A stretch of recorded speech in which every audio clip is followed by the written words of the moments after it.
Hello students, in this video we will discuss a topic leadership style and its theories. Leadership style is the manner and approach of providing direction, implementing plans and motivating peoples. As seen by the employees, it includes the total pattern of explicit and implicit actions performed by their leaders. The way in which leader influence their followers is referred to as a leadership style.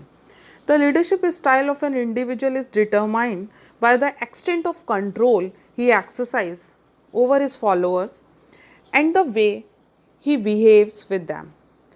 It also depends on the type of duties the leadership perform at workplace and the type of responsibilities he gives to his followers.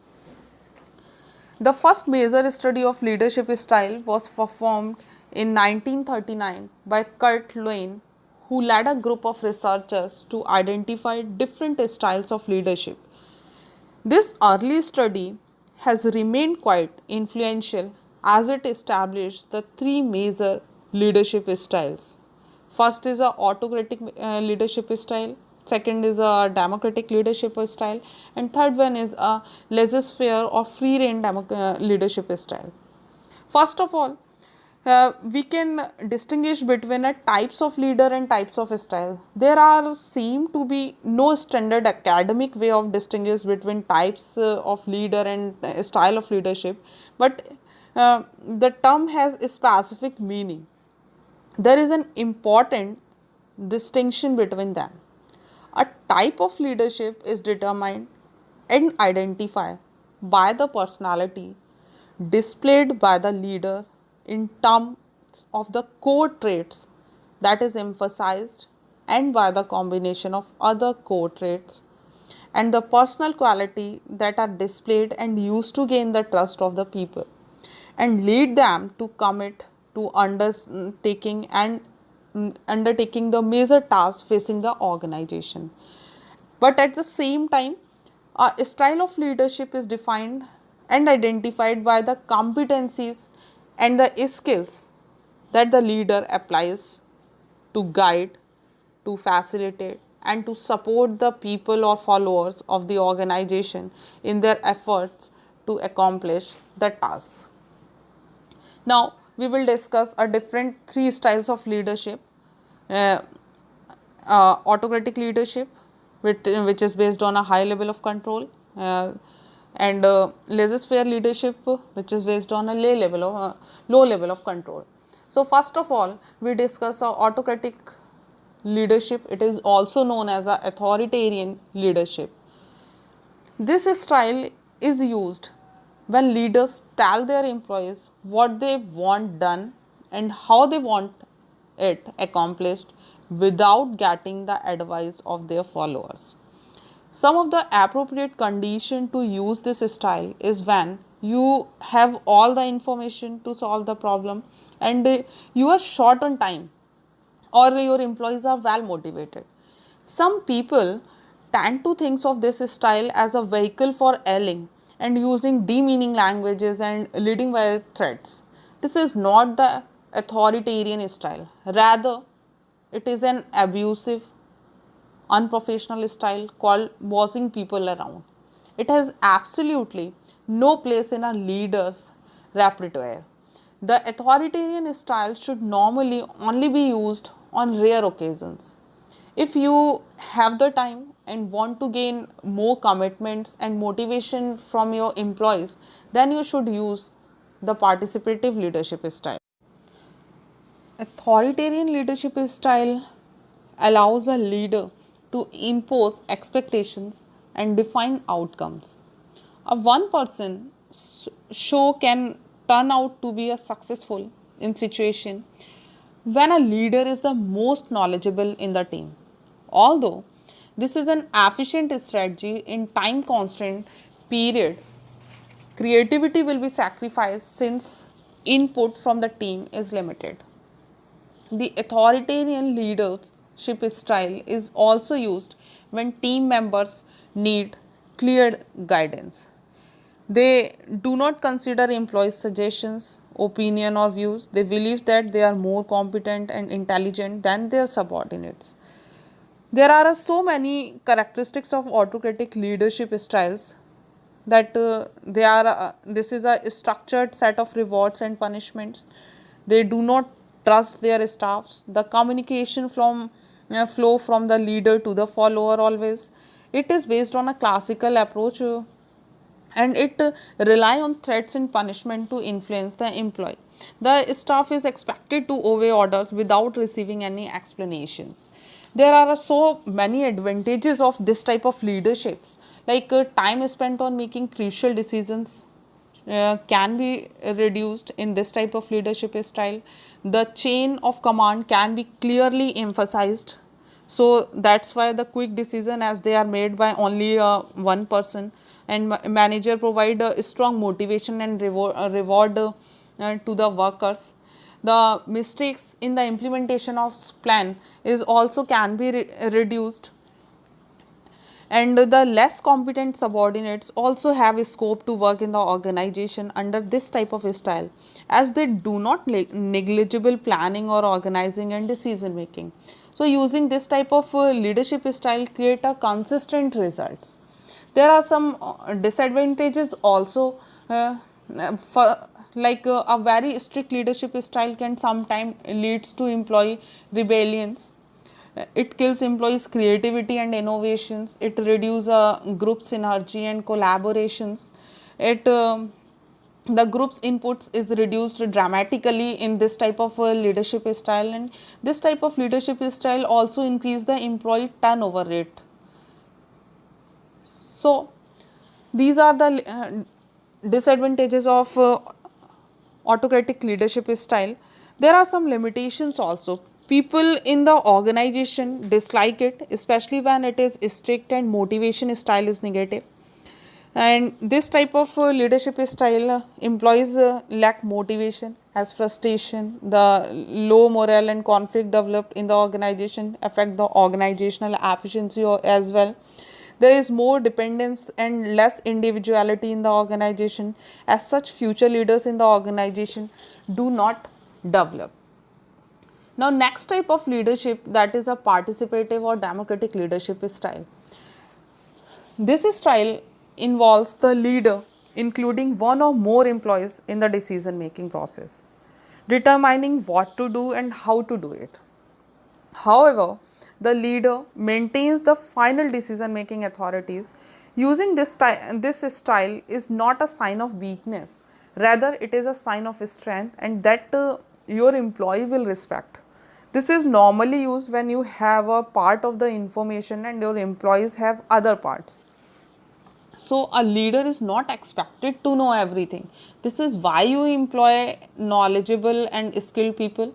Using this style of mutual benefit, as it allows them to become part of the team and allow you to make better decisions. Participative leadership style are rooted in democratic theory. The essence is to evolve team members in the decision making processes. Team members thus feel included, engaged and motivated to contribute. The leader will normally have the last word in the decision making processes. However, if there are a disagreement within a group, it can be a time consuming process to reach a consensus. The characteristic of this type of leaderships are the participative leaders encourage employee to participate in decision making. The leader listen to subordinates, ideas and opinions, but take the final decisions himself. They keep the staff informed about everything that affect their work and share decision making and problem solving responsibilities. So it is also known as a consultative ideographic leadership style. There are so many advantages of this type of style in an organization. It helps to increase employees' motivation and job satisfaction. Highly motivating techniques for employee are used, so the performance of a employee is also raised and the productivity is also raised. Employee productivity is higher because of active participation of employee in decision making. It encourages use of employees creativity. A participative leadership style helps in the creation of a strong team. They share the responsibilities with the superiors and try to safeguard him also. The high level productivity can be achieved. It provides a organizational stability by raising morale and attitude of the employee. There are so many disadvantages also. Decision making process in this type of leadership style become time consuming because the complex nature of organization require a thorough understanding of its problem, which lower level employee may not be able to do so, as much participative does not remain meaningful. Some people in the organization want minimum interaction with their superiors or associates for them, so the participative technique is discouraging instead of encouraging. It can be used covertly to manipulate employees. Leaders in this type of style have a high probability of being apologetic to employees. The communication failure can sometimes happens also. Security issues can arise because of transparency in information sharing, because it is based on a participative management, or the poor decisions can be made if the employees are unskilled in this type of leadership. So now next type of leadership is a laissez-faire, or you can say that a delegative leadership style. In this style, the leader allow the employee to make the decision. However, the leader is still responsible for the decisions that are made. This is used when employees are able to analyze the situation and determining what need to be done and how to do it. You cannot do everything. You must set priorities and delegate certain tasks. This is not a style to use so that you can blame others when things go wrong. Rather, this is a style to be used when you fully trust and have confidence in the people below you. Do not be afraid to use it. However, use it wisely. The leader completely delegates the responsibilities and decision making power to the subordinate. Typically, this happens when the team is highly capable and motivated and it does not need close monitoring or supervision. There are some characteristics of this type of leaderships. First of all, it is also known as a hands-off style. The manager provides little or no directions and gives staff as much freedom as possible. That's why it is also known as a free rein leadership style. All authorities or power is given to the staff and they determine goals, they make decisions and they resolve problems on their own. There are so many advantages of this type of leaderships. It make an environment of friendliness and individuality as well as a team spirit. It helps subordinates to develop independent personalities. Highly motivated and achievements oriented employees are suitable for the environment. Delegative leaderships create a positive work environment. Innovation and creativity is highly valued in this type of leadership style, and experienced employee can take advantage of their competence and experiences. There are some disadvantages also because it provides a poor management and make the employees lose their sense of direction and focuses. The disinterest of the management and leadership causes the employees to become less interested in their jobs and their dissatisfaction increased with them. Command responsibility is not properly defined in this type of leadership style, and it creates difficulty sometime in adapting the changes in an organization or in environment. So a good leader uses all three styles depending on what forces are involved between the followers, the leaders and the situations. Some examples like using an democratic style on a new employee who is just learning the job. The leader is competent and a good coach. The employee is motivated to learn a new skills. The situation is a new environment for the employee. Using a participative style with a team of workers who know their jobs. The leaders know the problems but does not have all the information. So the employees know their jobs and want to become part of the team. Using a delegative style of free rein with a worker who know more about the job than you do. You can not do and know everything, and the employee needs to take ownership or her job. In addition, this allow you to be a more productive. So using all three styles, telling your employees that a procedure is not working correctly and a new one must be established, that is authoritarian. Asking for their ideas and input on creating a new procedure, that is a participative leadership style. And delegating tasks in order to implement the new procedure, that is a free rein leadership style. So the forces that influence the style to be used, like amount of time available, our relationship based on a respect and trust or on disrespect, who has the information, you the employee or both, how well your employees are trained and how well you know the task, know about the internal conflicts among the employees or followers, what is the stress level of their jobs, type of the tasks they can perform, structured, unstructured or complicated or simple, or law established procedure, which type of training plans we use. So these are the three leadership. So based on the task, there are different types of leadership. One more type of leadership, that is a transformational leadership. Transformational leadership, in this type of style, the leader inspire his or her followers with a vision and then encourage and empowers them to achieve it. The leader also serves as a role model for the vision. There are so many advantages of transformational leadership in an organization. First of all, it leads to a lower employee turnover rate. This type of leadership style places a high value on corporate vision. It provides a high morale to employee is often experienced. If it uses a motivation and inspirations to gain the support of employees.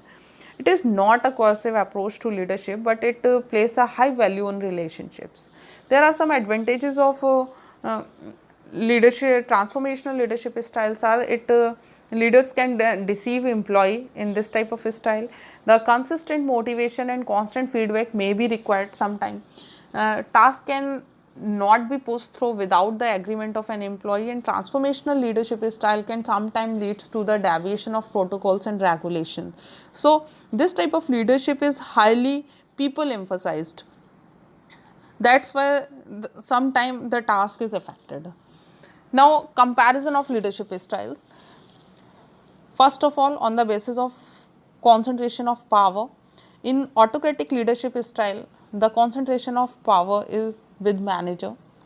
In participative, the concentration is on a shared between managers and employees, and in free rein with employee, minimal supervisions. The decision making in autocratic leadership style is taken by a manager, but in democratic style, the decisions are taken by a manager and employees both. And in free rein, because it provide a freedom of work or freedom to take decisions. So in this type of leadership style, the decisions taken by employee as well. The communication flow in autocratic leadership style is from top to bottom. There is a one-way communication. But in a democratic or participative leadership style, there is a two-way communication among the employees and managers.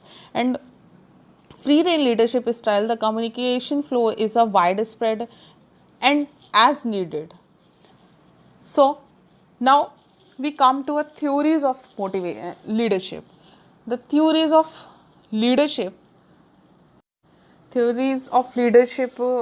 studies the qualities of good leader. Psychologists analyze and develop leadership theories, and researchers try to discover the common qualities or behavioral pattern of excellent leader. Some of the leadership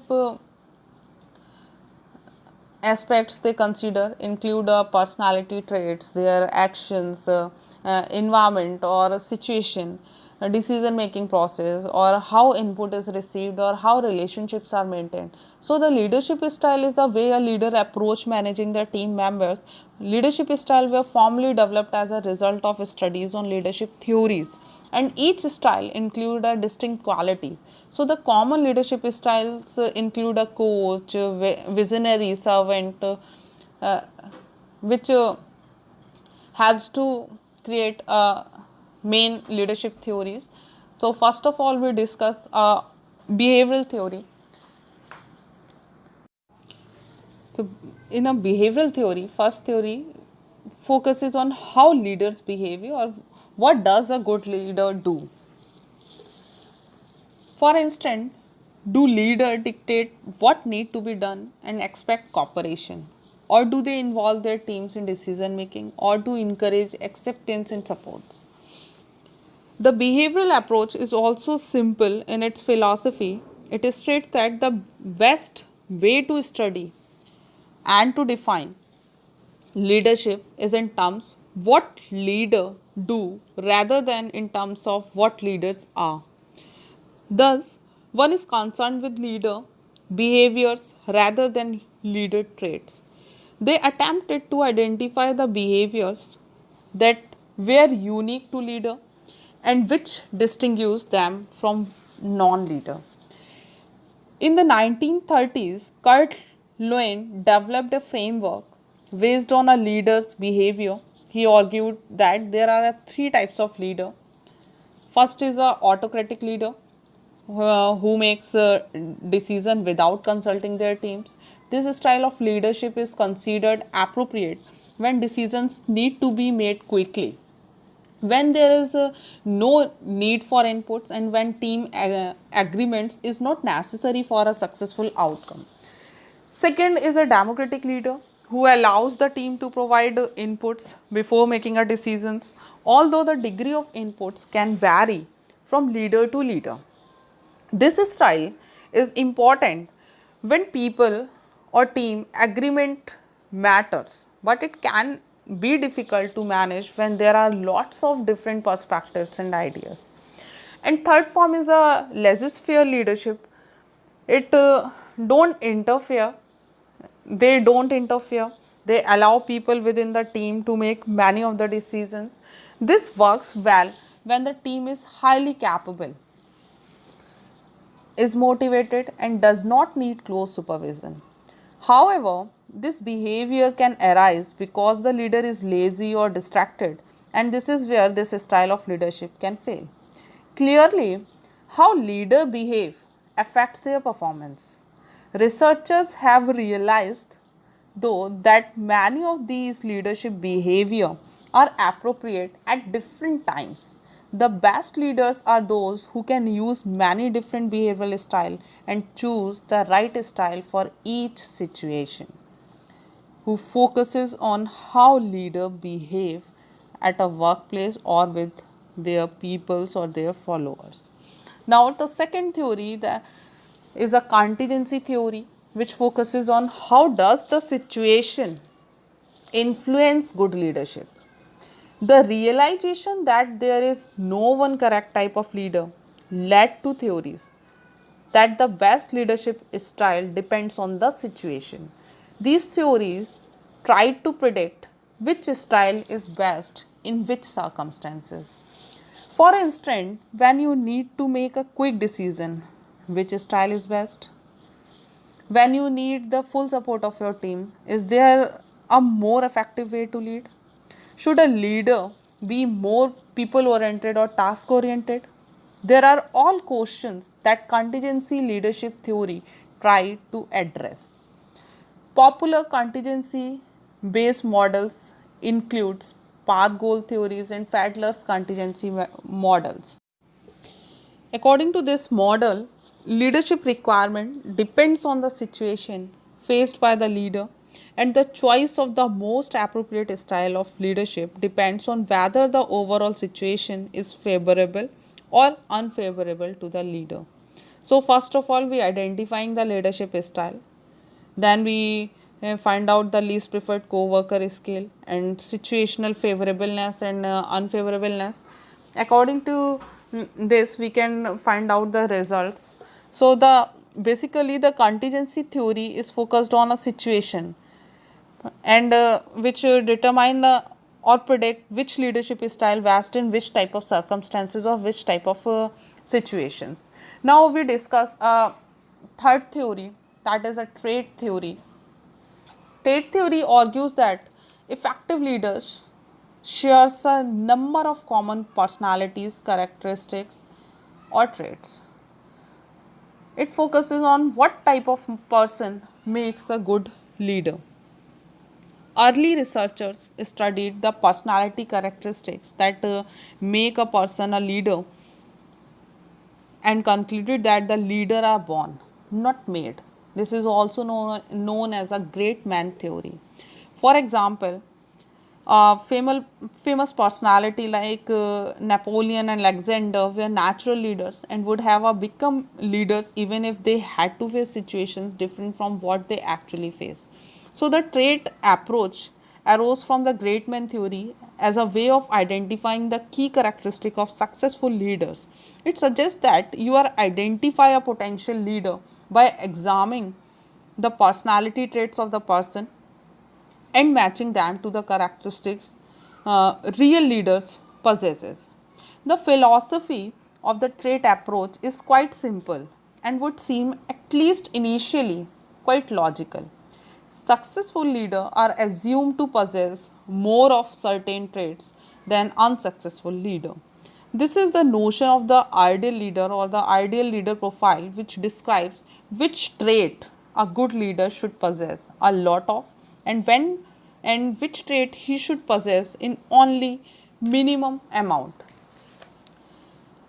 The emphasis in this approach is on the personal characteristics of good and bad leader. There are three assumptions of trait theories are: first, leaders are born, not made; second, some traits are particularly suited to leadership; and third is a people who make good leader have right combination of traits. So, the trait theories help us identify traits and qualities like integrity, empathy, assertiveness, or good decision making skills and likabilities that are helpful when leading others. However, none of these traits or any specific combination of them will guarantee success as a leader. Traits are external behavior that emerge from the things going on within our minds, and it's these internal beliefs and processes that are important for effective leadership. Now the third types of theory the sorry the fourth theory, that is a power and influence theory, which is focused on what is the source of leaders power. Power and influence theory of leaderships take an entirely different approach. These are based on the different way that leaders use power and influence to get things done, and they look at the leadership style that emerge as a result. So perhaps the best known of these theories are French and Raven's 5 forms of power. This model highlights 3 types of positional powers, that is legitimate, reward and coercive, and 2 sources of personal power, that is expert and referent, your personal appeal and charm. The model suggests that using personal power is the better alternative, and that you should work on building expert power, the power that comes with being a relaxed expert in the job, because this is the most legitimate source of personal power. So the another leadership style that uses power and influence is transactional leadership. This approach assumes that people do things for reward and for no other reason. Therefore, it focuses on designing task and reward structures. While this may not be the most appealing leadership strategies in terms of building relationships and developing a highly motivated work environment, it often works, and leader is most organizations used it on a daily basis to get things done. So a successful leadership has been defined as the ability to get others to behave as the managers intends them to behave. the job may get done and the leader's need may be satisfied, but the subordinates' needs are ignored. In effective leadership, the subordinates perform in accordance with the leader's intentions and at the same time find their own needs satisfied. The positive feeling of the subordinates usually contribute to long-term benefits such as team, loyalty, support and enjoyment of participation, an important component of intrinsic motivation. So the leadership effectiveness refers to the ability to influence others and achieve collective goals according to judge study. Some researchers, however, suggest the leadership success ought to be based on the effectiveness of the team, group, or organization. But the leadership effectiveness is often based on the perception of the subordinates, peers, or supervisors.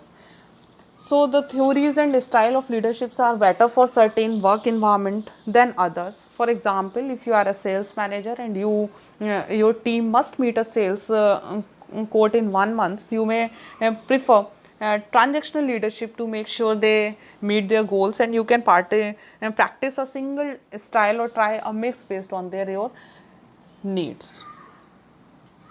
Thank you.